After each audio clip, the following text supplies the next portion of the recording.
आज बल्दिया के इलेक्शंस में कांग्रेस और बीजेपी मिलकर लड़े। कांग्रेस का एमएलए मीटिंग में से पंडित संजय से बात करके चले जाते, वोट तो नहीं डाला ना फिर कांग्रेस वालों को। इसका मतलब क्या हो रहा, 100 को 100% ये दो पार्टियां मिल के लड़ रहे। इस करके उन्हें गिफ्ट रेवंत रेड्डी सरकार जी उन्हें क्या करे, इसको गिफ्ट दे दिए, ये रख ले। तो बाकी के जो तीन है करीमनगर में, जम्बीकुंटा, चोप्पादंडी और हुजराबाद, ये कहाँ पर बीजेपी कहीं नहीं जीती। वहाँ पर भी जीतना ना, यहाँ की हवा वहाँ पर भी लेना। ये सब क्या है बोलते हो, बिटवीन अंडरस्टैंडिंग है उनके आपस में। और आने वाले दिनों में 100 को 100% यहाँ पर कितना भी करप्शन चलता उसको रोकेंगे।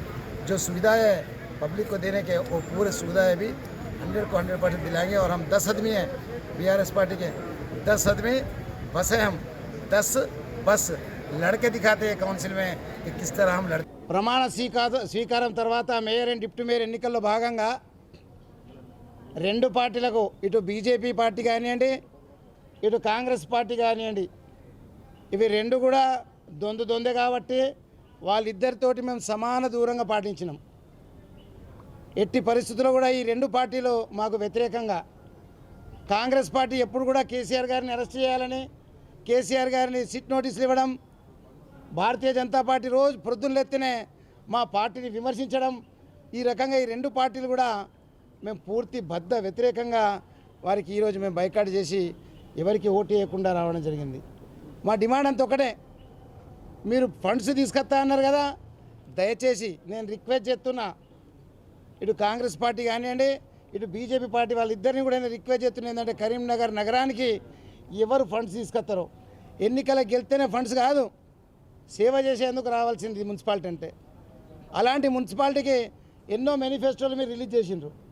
6 నెలల్లో కొన్ని కోట్ల రూపాయలు తీసుకొస్తారని భారతీయ జనతా పార్టీ చెప్పింది. తప్పనిసరిగా ప్రతి మీటింగ్లో అవినీతి పైన, అక్రమాల పైన తప్పనిసరిగా గొంతిప్పి ప్రశ్నిస్తాం. ఎక్కడ కూడా అవకాశం ఇవ్వం. ఎక్కడ తప్పు జరిగిందో అక్కడ భారతీయ రాష్ట్ర సమితి అక్కడ వాలిపోతుంది, వారిపై చర్యలు తీసుకుంటుంది. ఏ కోశాన కూడా అవినీతికి ఆవిష్కారం లేదు. పుట్టిక నుంచి చావు దాకా కూడా ఈ నగరపాలక సంస్థకు సంబంధం ఉంటుంది. పుట్టిన బర్త్ సర్టిఫికేట్ నుంచి డెత్ సర్టిఫికేట్ వరకు కూడా ఈ సంస్థకు సంబంధం ఉంటుంది. అలాంటి సంస్థను దయచేసి నిర్వీర్యం చేయకుండా, బదనాం కాకుండా మంచిగా పరిపాలించాలని నేను మిమ్మల్ని కోరుతున్నా. మీరు కనుక ఒక్క మాట మా పార్టీ పైన అయినా కానీ, మా నాయకులపై కానీ ఊరుకునేది లేదు. గత 10 సంవత్సరాలలో చేసిన డెవలప్మెంట్, 1 రూపాయికి నల్ల, 1 రూపాయికి అంత్యక్రియలు, ఇలాంటి చక్కటి కార్యక్రమాలు నిర్వహించడం జరిగింది ఈ నగరపాలక సంస్థలో. భారతదేశంలో ఎక్కడ లేవు ఇవి, ఓన్లీ కరీంనగర్కి వెళ్ళి స్టార్ట్ అయినాయి. కాబట్టి అటువంటి సంక్షేమ పథకాలు మీరు తీసుకురండి పేదవాళ్ళ కోసం. ఇంకా మీ దగ్గర ఏం ప్రణాళిక ఉందో దయచేసి బయట పెట్టండి. తప్పనిసరిగా డేగ కన్ను లెక్క మేము కార్పొరేటర్లు అందరం కూడా 10 మందిని డేగ కన్ను లెక్క మున్సిపాలిటీని చూస్తుంటాం, కాపాడుకుంటాం.